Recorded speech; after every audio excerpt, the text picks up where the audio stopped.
Okay, आवाज येतो बाळांनो? ठीक आहे. आज जो आपण पॉइंट सुरू करतोय बाळांनो, तो ह्या चॅप्टर सर्वात महत्वाचा पॉइंट आहे. जे 4 मार्कचं एक्झाम्पल आपण म्हणतोय ते शक्यतो ह्या पॉइंटवरच येईल. या पॉइंटचं एक्झाम्पल असणारच आहे. पॉइंटचं नाव आहे inverse of a matrix. Inverse of a matrix. Okay बाळांनो, इथे मी डेफिनेशन लिहून ठेवली पहिले, नीट पहा. इफ कॅपिटल ए, आता मॅट्रिक्सचा आपण कॅपिटलने दाखवणार आहे. If A is a square matrix of order M, म्हणजे ए हा एक स्क्वेअर मॅट्रिक्स आहे ज्याची ऑर्डर एम आहे. ऑर्डर एम आहे म्हणजे त्याच्यामध्ये एम रो आहे आणि कॉलम सुद्धा एमच आहे. And if there exist another square matrix B of the same order, आधी दुसरा एक स्क्वेअर मॅट्रिक्स आहे का ज्याची ऑर्डर तेवढीच आहे जेवढी एची होती. बरोबर आहे. Such that A into B, matrix multiplication algebra मध्ये शिकवलं होतं. Such that A into B is equal to B into A. आता हे डोक्यात ठेवा, मॅट्रिक्स मल्टिप्लिकेशन नेहमी कॉम्पिटिव्ह असतं का? ए इंटू बी आणि बी इंटू ए सारखा असण्याची गॅरंटी असते का मॅट्रिक्स मध्ये? तर नाही. पण इथे काय होतंय, ए इंटू बी आणि बी इंटू ए दोघं सारखे येतात आणि किती येतात? It is equal to I. आणि कॅपिटल आय म्हणजे काय असतो? Where capital I is the identity matrix. हा आयडेंटिटी मॅट्रिक्स आहे ऑफ ऑर्डर एम. एम म्हणजे तीच order. Then B is called as the inverse of A. तर आपण त्या बी या मॅट्रिक्सला काय म्हणतो? ए चा इनवर्स म्हणतो. तर सिंपल एक एक्झाम्पल सांगतो तुम्हाला. हे बघा, पहिले आपण लिहून घेऊ. काय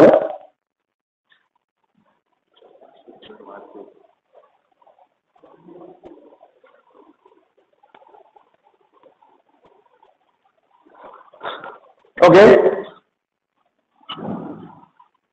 and is divided by and is denoted by a raised to -1. a च्या डोक्यावरती पॉवरला -1 लिहायचा म्हणजे a इनवर्स. तर आपण a इनवर्स रीड करणार आहे. That is if AB is equal to BA is equal to I, therefore B is inverse of A and A is inverse of B. जर AB is equal to BA is equal to I असेल तर अर्थ A हा B चा inverse आहे आणि B हा A चा इनवर्स आहे. ओके बाळांनो, याला मार्क करून ठेवा. ओके, म्हणजे आपण असं म्हणू शकतोय, therefore for a square matrix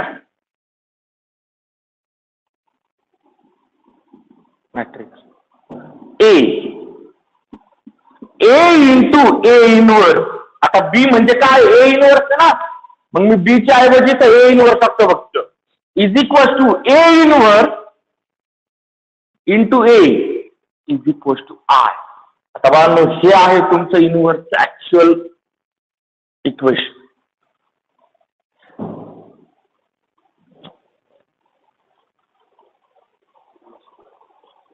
okay बाळांनो, हे आहे इनवर्सचं actual equation.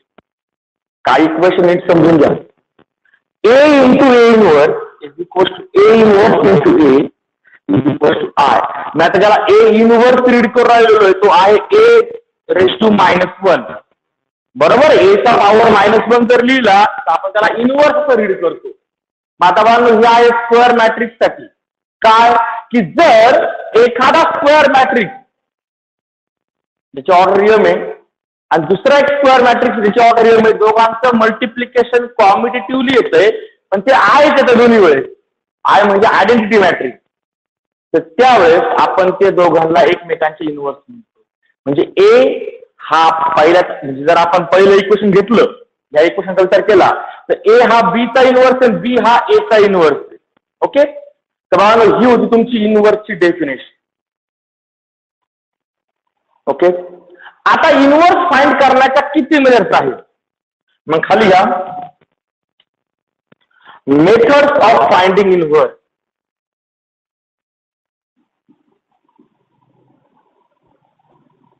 Methods of finding inverse.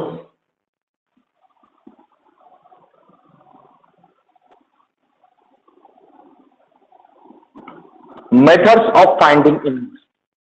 आता इनव्हर्स फाइंड करण्याच्या किती मेथड्स बाळांनो? तर 2 मेथड्स बेसिकली. मग खाली घेणार आपण मेथड्स ऑफ इनव्हर्स.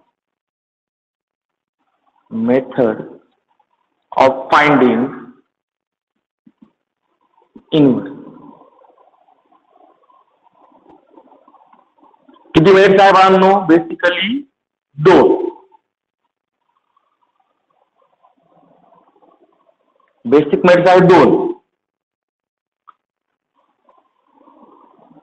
पहिली आहे transformation method.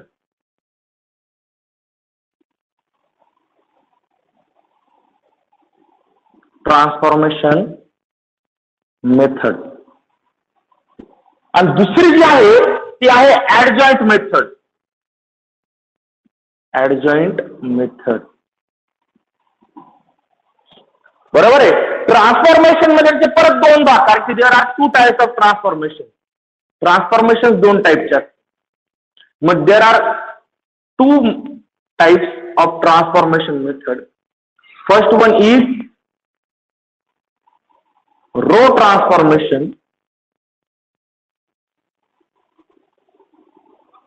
Method and second one is column transformation method.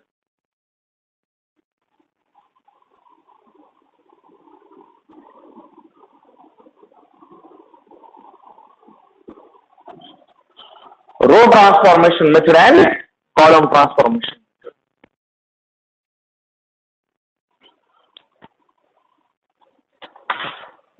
Okay, वा नो इथपर्यंत स्क्रीनशॉट काढून घ्या पटकन.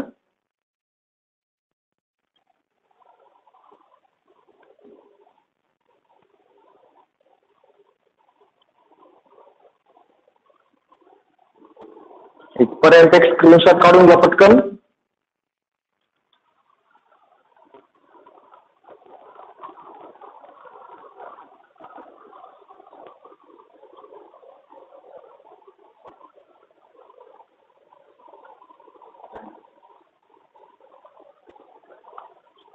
ओके बाळांनो, आता मग डोक्यात ठेवा आपल्याला या 3च मिनिटचे. आता 2 मिनिटं ह्या चार्टचा मिनिंग सांगतो फक्त. म्हणजे इनव्हर्स फाइंड करायला 3 मिनिट झाले आपल्या total. Row transformation, column transformation आणि ऍडजॉइंट मेथड. बरोबर आहे. म्हणजे बा ट्रान्सफॉर्मेशन सोडून दे 2 मिनिट डायरेक्टली. जर आपण डायरेक्ट ओव्हरऑल म्हटलं, ओव्हरऑल किती मिनिट इनव्हर्स फाइंड करायला? 3. कोणत्या कोणत्या? Row transformation method, column transformation method आणि ऍडजॉइंट मेथड. आता ऍडजॉइंट मेथड ही तुमची लास्ट टॉपिक. यातला काही पार्ट तुम्ही 11ला पाहिलेला आहे, तो परत रिवाइज करायचा आहे. आणि रो ट्रान्सफॉर्मेशन आणि कॉलम ट्रान्सफॉर्मेशन येतात आपल्याला. आता हे ट्रान्सफॉर्मेशनचा यूज करून आपल्याला काय करायचं आहे? तर आपला इनव्हर्स फाइंड करायचा.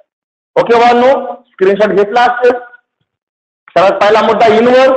इनव्हर्सची डेफिनेशन कोणीच विचारणार नाही तुम्हाला. त्यानंतरचा मुद्दा आहे तो इनव्हर्स फाइंड करायच्या मेथड. याचे नेमिंग सुद्धा कधी विचारत नाही. विचारलं जातं ते याच्यावरनं एक्झाम्पल सॉल्व्ह करायचं. त्याचं एक एक्झाम्पल बाळांना 101% असतं.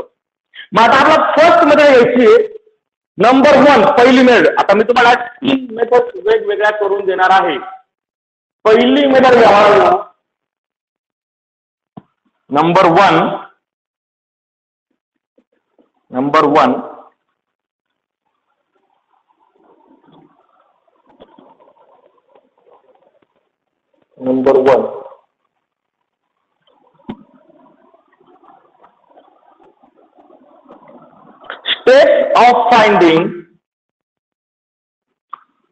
steps of finding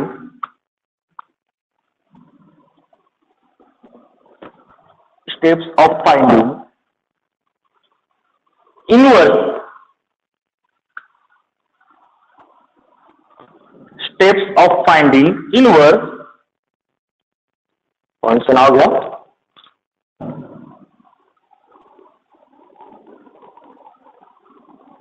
steps of finding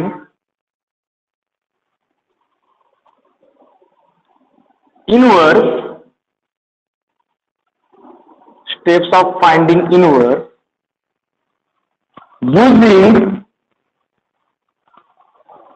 elementary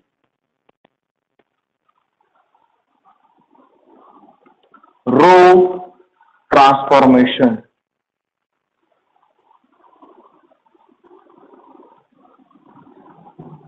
Steps of finding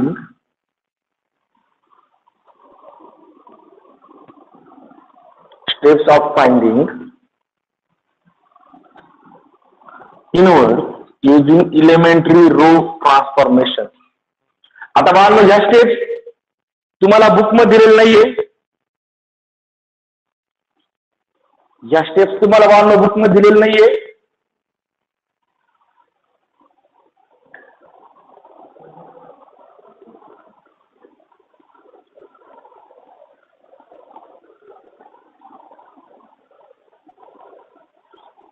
okay, या स्टेप्स तुम्हाला बुक मध्ये दिलेले नाहीये. या स्पेशली फक्त कसं एक्झाम्पल सॉल्व्ह करायचं हे प्रॅक्टिस करून करून बनवलेल्या स्टेप्स आहे. त्यामुळे फक्त डोक्यात घ्या, या स्टेप्स बुक मध्ये नाहीये, त्यामुळे लिहायच्या कंपल्सरी माझ्या बरोबर. जर स्क्रीनला प्रॉब्लेम जरी येत असेल तरी तुम्ही आवाजावर लिहू शकताय. सोप्या सोप्या स्टेप्स आहे. Step number 1. ओके, सर्वात पहिला मुद्दा आहे बाळांनो, आपल्याला क्वेश्चन मध्ये एक मॅट्रिक्स दिला असणार आहे, बरोबर आहे. मग त्या मॅट्रिक्सला नाव असलं पाहिजे. तर आपण असं ना, step number 1, consider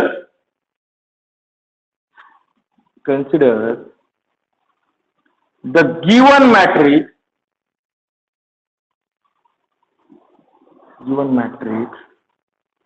as A. Consider the given matrix as A. म्हणजे दिलेल्या मॅट्रिक्सला काय नाव द्यायचं? A. जर त्यांनी दिलेला असेल तर अतिउत्तम, त्यांनी दिलेला असेल ते वापरा. जर नसेल दिलेलं, हा तुमचा पहिला पॉइंट, बरोबर आहे. ओके, आता ऍक्च्युली स्टेप नव्हती पण आपण स्टेप तयार केली, ही खरी ही स्टेप आहे. Step number 2. स्टेप नंबर 2 आहे की हा जो काही मॅट्रिक्स आपण दिलेला त्यांनी जो आपण घेतला आता बाळांनो, तो मॅट्रिक्स तुम्हाला दाखवायचा आहे नॉन सिंग्युलर. शो दॅट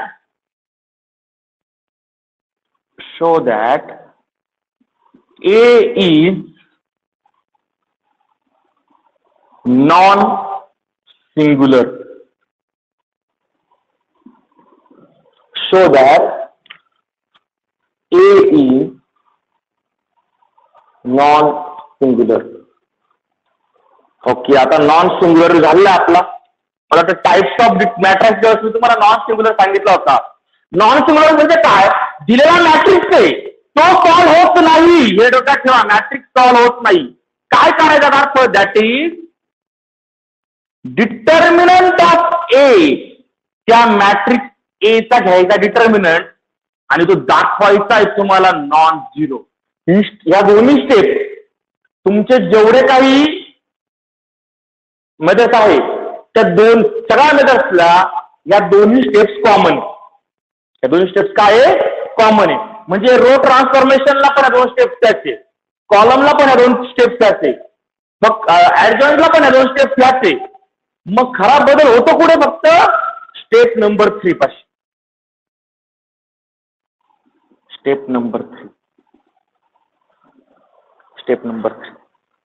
तर बघा, स्टेप नंबर 3 काय घ्यायची बा? स्टेप नंबर 3 घ्यायची आहे. इथे सर्वात पहिले मेथडचं नाव लिहायचं. Using elementary row transformation.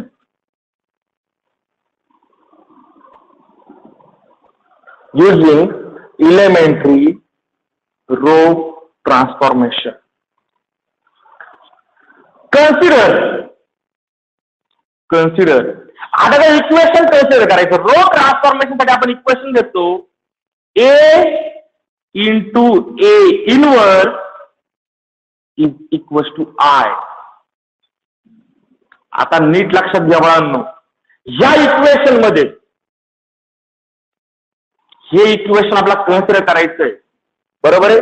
या इक्वेशन मध्ये जो ए आहे तो ए म्हणजे दिलेला मॅट्रिक्स, गिवन मॅट्रिक्स. बरोबर आहे. म्हणजे तुम्हाला ए क्वेश्चन मध्ये दिलेला आहे. राहिला प्रश्न इनवर्स फाइंड करायचा आहे आणि राहिला प्रश्न आणखी आय. आय हा काय? Identity matrix. बरोबर आहे. ऑफ ऑर्डर जी ए ची असेल ती. म्हणजे समजा ए हा 2/2 असला, ए मध्ये 2 रो आणि 2 कॉलम असतील, तर आय काय घ्यायचा? 2/2. म्हणजे कोणता मॅट्रिक्स घ्यायचा? I2 घ्यायचा. त्यावेळेस काय असेल तो 1 0 0 1. जर ए हा 2/2 असेल तर आय ची व्हॅल्यू ही घ्यायची. जर ए ची व्हॅल्यू 3/3 मध्ये असेल, म्हणजे ए मध्ये 3 रो आणि 3 कॉलम असतील, तर मात्र मग I3 घ्यायचा. आय म्हणजे तिची व्हॅल्यू काय आहे? 1 0 0 0 1 0 0 0 1. बरोबर बाळांनो. हे मी तुम्हाला बेसिक मॅट्रिक्स मध्ये सांगितलं होतं. बरोबर आहे. ओके. जर ए ची ऑर्डर 2 असेल, म्हणजे ए मध्ये 2 रो आणि 2 कॉलम असतील, तर आय ची व्हॅल्यू ही घ्यायची. जर ए मध्ये 3 रो आणि 3 कॉलम असतील, तर आय ची व्हॅल्यू ही घ्यायची. ओके बाळांनो. तो आय काय आहे? Identity matrix. आता ते आपण डेफिनेशन मध्ये लिहिलंय, तर मी इथं लिहित बसत नाही. ओके बाळांनो. हा, आता काय करायचं पुढे लक्षात घ्या. हे इक्वेशन कन्सिडर केल्यानंतर आपल्याला इथे वापरायचे सुटेबल रो ट्रान्सफॉर्मेशन. कुठे? तर त्या ए वरती. कारण की आपल्याकडे फक्त ए आहे इथे आणि आय आहे. ए इनवर्स नाही इथे शोधायचं, त्याच्यावरची व्हॅल्यू आपण टाकू शकत नाही. मग इथे काय करायचं बाळांनो? इथे वापरायचे रो ट्रान्सफॉर्मेशन.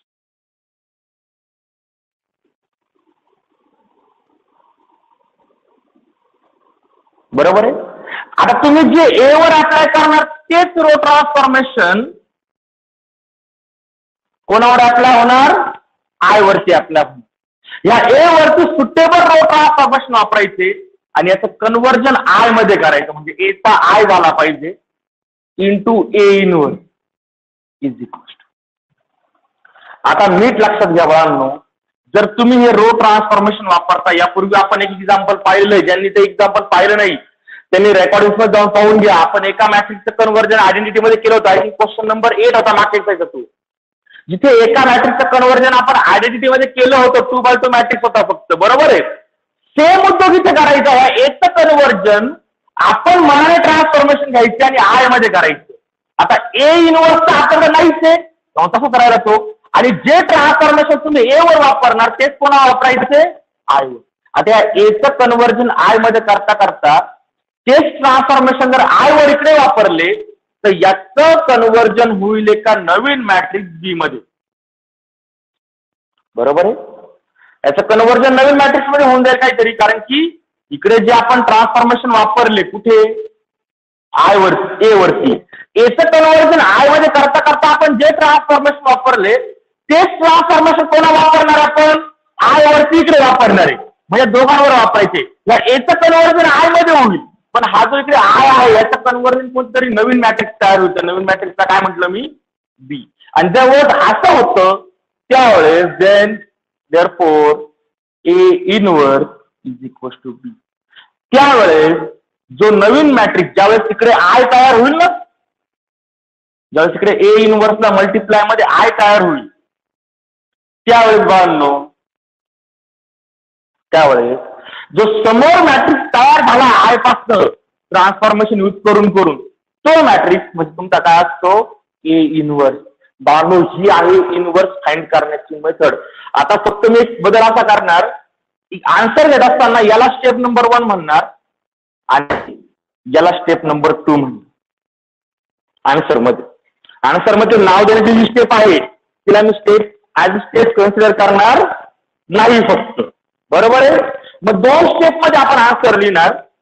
पहिला आहे तो म्हणजे तो जो काही मॅट्रिक्स दिलेला आहे त्या मॅट्रिक्सला काय म्हणायचं? काय म्हणायचं? ए. नंतर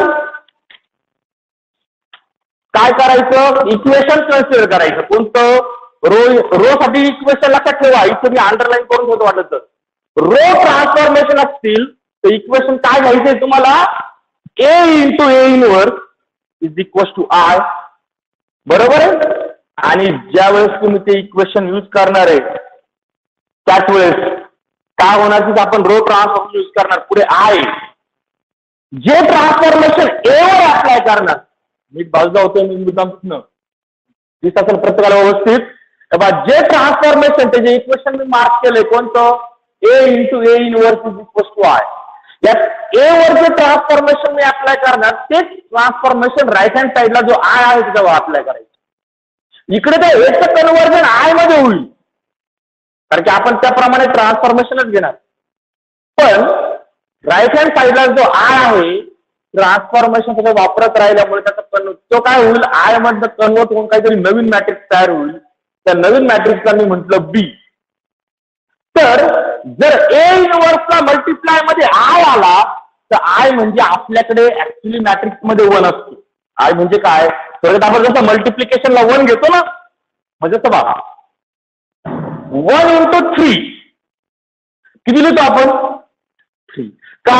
तर 1 ने मल्टिप्लाय करायला फरक पडत नाही. जसा हा 1 आहे हा आपली काय मल्टिप्लिकेटिव्ह आयडेंटिटी नंबर्स मध्ये, तसा हा जो आय आहे ना हा आय मॅट्रिक्स मध्ये आयडेंटिटी ना. मग त्या आयडेंटिटी मॅट्रिक्स तुम्ही कशालाही मल्टिप्लाय करा आन्सर चेंज होत नाही. मग आय ने जर मी ए इनवर्सला मल्टिप्लाय केलं तर आन्सर काय येईल? या रूल प्रमाणे आय इंटू ए इनवर्स म्हणजे 1 इंटू ए इनवर्स काय येईल? A inverse. म्हणजे तुम्हाला आन्सर भेटलं इकडे ए इनवर्स आणि इकडे जो नवीन मॅट्रिक्स तयार झालाय तुमचं काय सर्वांनो फायनल आन्सर. बरोबर आहे. मग आता डोक्यात ठेवा जर एखादा मॅट्रिक्स हा नॉन सिंग्युलर असेल तरच तो इन्व्हर्टिबल आहे म्हणजे तरच आता इन्व्हर्स फाइंड होतो. मग खाली वळून नोट घ्या. Note number 1. Note number 1. Note number 1. आता ह्या नोट वरती एक्झाम्पल डायरेक्ट येतात काय काय. नोट नंबर 1 आहे if a square matrix capital A is non-singular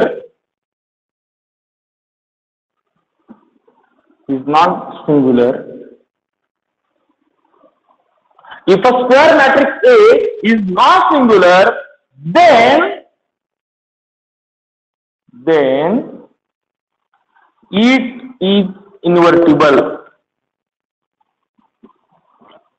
is invertible. आता मला इन्व्हर्टिबल हा जो नवीन वर्ड आलाय इन्व्हर्टिबल म्हणजे काय? द मिनिंग ब्रॅकेट मध्ये that is a inverse is exist. म्हणजे कोणत्याही मॅट्रिक्सचा इनवर्स कधी एक्झिस्ट असणार आहे? फक्त बाळांनो अरे इनवर्स कधी एक्झिस्ट असणार आहे? जर तो मॅट्रिक्स नॉन सिंग्युलर असेल तर. मग नॉन सिंग्युलर म्हणजे इकडे स्टेप नंबर 2 मध्ये दिलंय पा. नॉन सिंग्युलर म्हणजे काय? त्या मॅट्रिक्सचा डिटरमिनंट किती आला पाहिजे? Non zero. तर आणि तरच आपण त्या मॅट्रिक्सला काय म्हणणार? इन्व्हर्टिबल म्हणणार आणि तरच पुढची स्टेप करायची. हे डोक्यात घ्या. जर डिटरमिनंट 0 आला तर ही स्टेप तिसरी स्टेप करायची गरज नाही कारण की तो इन्व्हर्टिबल नसणार आहे. त्याला इन्व्हर्स सापडणार नाही जर तो 0 आला डिटरमिनंट. तर इन्व्हर्स कधी सापडतो? नोट ते सांगते. इन्व्हर्स सापडतो जर दिलेला मॅट्रिक्स चा डिटरमिनंट हा जर नॉन झिरो आला. जर दिलेल्या मॅट्रिक्सचा डिटरमिनंट जर नॉन झिरो आला तर तो नॉन सिंग्युलर असतो आणि नॉन सिंग्युलर आहे तरच तो काय असतो? इन्व्हर्टिबल असतो. बाळांनो इथपर्यंत थिअरी स्क्रीनशॉट काढून घ्या.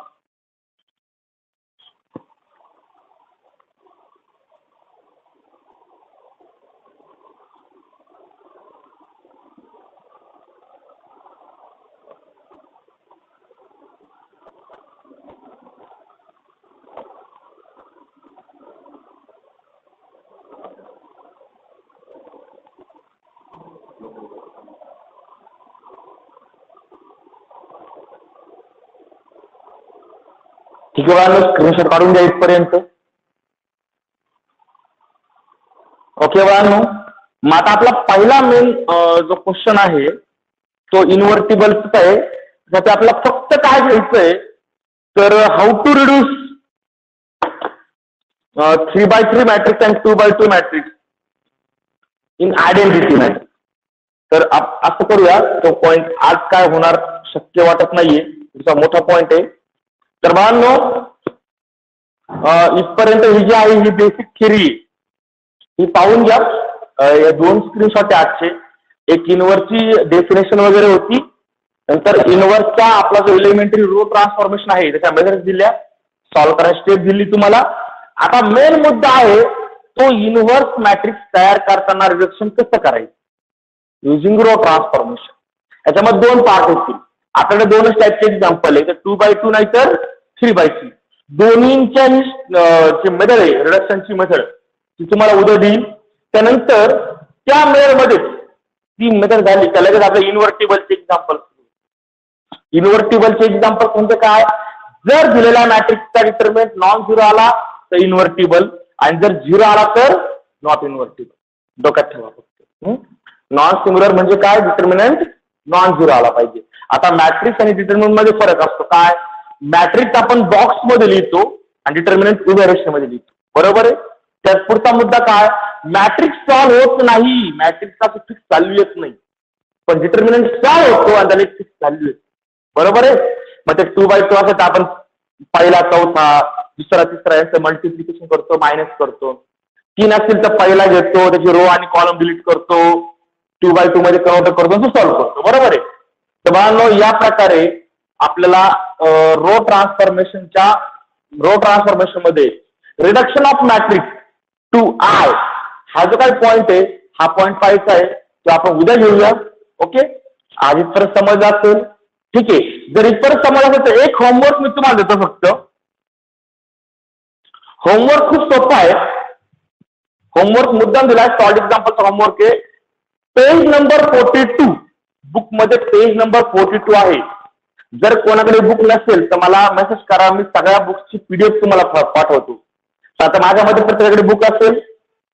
पेज नंबर 42 मॅथ फर्स्ट मध्ये पेज नंबर 42 त्यावरती सॉल्ड एक्झाम्पल आहे. Example number 1, find which of the following matrices are invertible. हा जो एक क्वेश्चन, 3 एक्झाम्पल्स आहेत, 3 मॅट्रिक्स दिलेत, इन्व्हर्टिबल विचारले ABC मध्ये. इन्व्हर्टिबल म्हणजे काय, फक्त त्यांचे डिटर्मिनंट नॉन झिरो दाखवायचे. जर डिटर्मिनंट नॉन झिरो आला तर इन्व्हर्टिबल, डिटर्मिनंट 0 आला तर नॉट इन्व्हर्टिबल, बरोबर आहे. हे सॉल्ड एक्झाम्पल बघा, तुम्ही सॉल्व्ह करायचंय. हे काय मी सॉल्व्ह करून देणार नाहीये. इन्व्हर्टिबल नॉन इन्व्हर्टिबलचं एक्झाम्पल मी सॉल्व्ह करून देणार नाही, आपण डायरेक्टली इन्व्हर्सचे एक्झाम्पल घेणार. त्यामुळे हे 3 एक्झाम्पल तुम्ही होमवर्कला ट्राय करायचे. सिंपल आयडिया आहे बाळांनो. जर दिलेले जे 3 मॅट्रिक्स आहे ABC 1 by 1 घ्यायचा, पहिला A घ्यायचा, त्या मॅट्रिक्स एचं डिटर्मिनंट घ्यायचा, मॅट्रिक्स नाही सॉल्व्ह करायचा, डिटर्मिनंट सॉल्व्ह करायचा. आणि डिटर्मिनंट जर नॉन झिरो आला तर इन्व्हर्टिबल आणि 0 आला तर नॉट इन्व्हर्टिबल. एवढाच उद्योग आहे फक्त. ओके बाळांनो, ठीक आहे. हे 3 एक्झाम्पल तुम्ही होमवर्कला सॉल्व्ह करणार आहे. ओके, होमवर्कला सॉल्व्ह करा, मला सेंड करा. बुक मध्ये सॉल्ड एक्झाम्पल्स आहे. काय डिटर्मिनंट सॉल्व्ह करायचे, डिटर्मिनंट आपले 11th पासून चालूच आहेत. ओके, ठीक आहे. आजचं संपतंय. उद्या आत्ता थोड्या वेळाने फिजिकल लेक्चर लगेच जॉईन व्हायचंय.